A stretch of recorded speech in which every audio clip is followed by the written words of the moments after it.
Welcome to week two of MPAI 600 here at Georgetown University. Just a couple of announcemements. Keep up the effort. I really liked the grading or the discussion sections this week. Most of you did well done. Those of you who need improvement, I've already made comments on, but I think you've got a pretty good example of what I'm looking for. The problem is everyone's enthused that first week. They want to get out of the gates well, and then enthusiasm declines. Just please keep it up at least this whole semester, if not this whole program. And I think we should be good.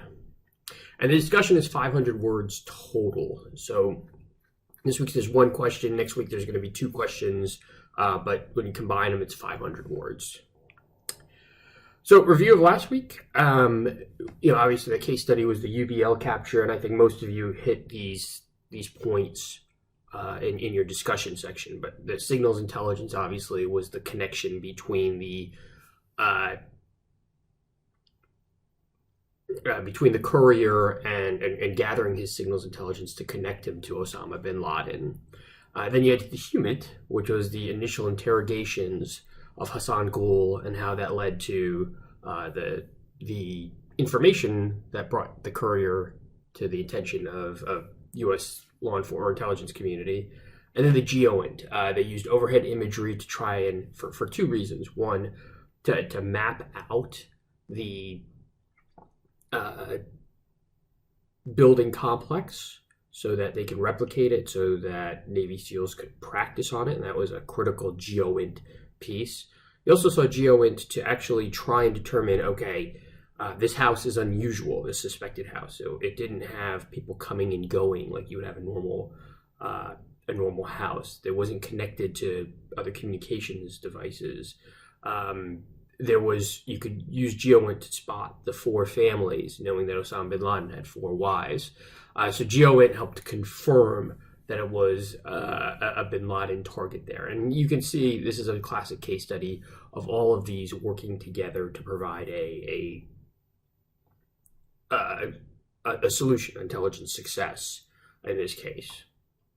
And then we talked about the intelligence cycle. I have my amended intelligence cycle. As we go through, we talked about success this week. We're going to talk about failures in the following weeks.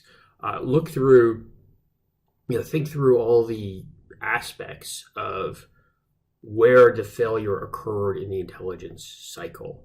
Did it occur at the beginning? Did it occur in the middle? Did it occur when you were interacting with policymakers? So that wraps up week one, just previewing week two. So you have the collection strategy. Go ahead, pause me, and go to the example I sent. Okay, so welcome back. The one thing I will say about that example, I want to highlight that it was a very well-written paper, but what I don't want in your collection strategy is what he has as blue force looking strategy, right? You can see he worked in Colorado, and he asked, is this task force effective? Well, you're already kind of tipping your hand a little bit by saying, is this policy that I'm already implementing effective? Is this what I'm doing already effective? No, intelligence has to start behind that, or ahead of that, and say, what is the threat?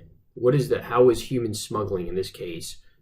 What are the vulnerability points in human smuggling? What are the potential areas of focus or focus for a potential threat on human smuggling? That's what I want in the collection strategy. And you get a little bit more guidance in this week's lecture, but you'll see the example, you'll see what I'm looking for. And it's very simple. Develop requirements, apply the intelligence disciplines, analyze the pitfalls in the collection cycle. Be creative. Put pen to paper on this. Don't get hung up on every little piece of it. I'm looking for, can you apply the knowledge that was taught in week one to a particular national security or law enforcement or business intelligence case study?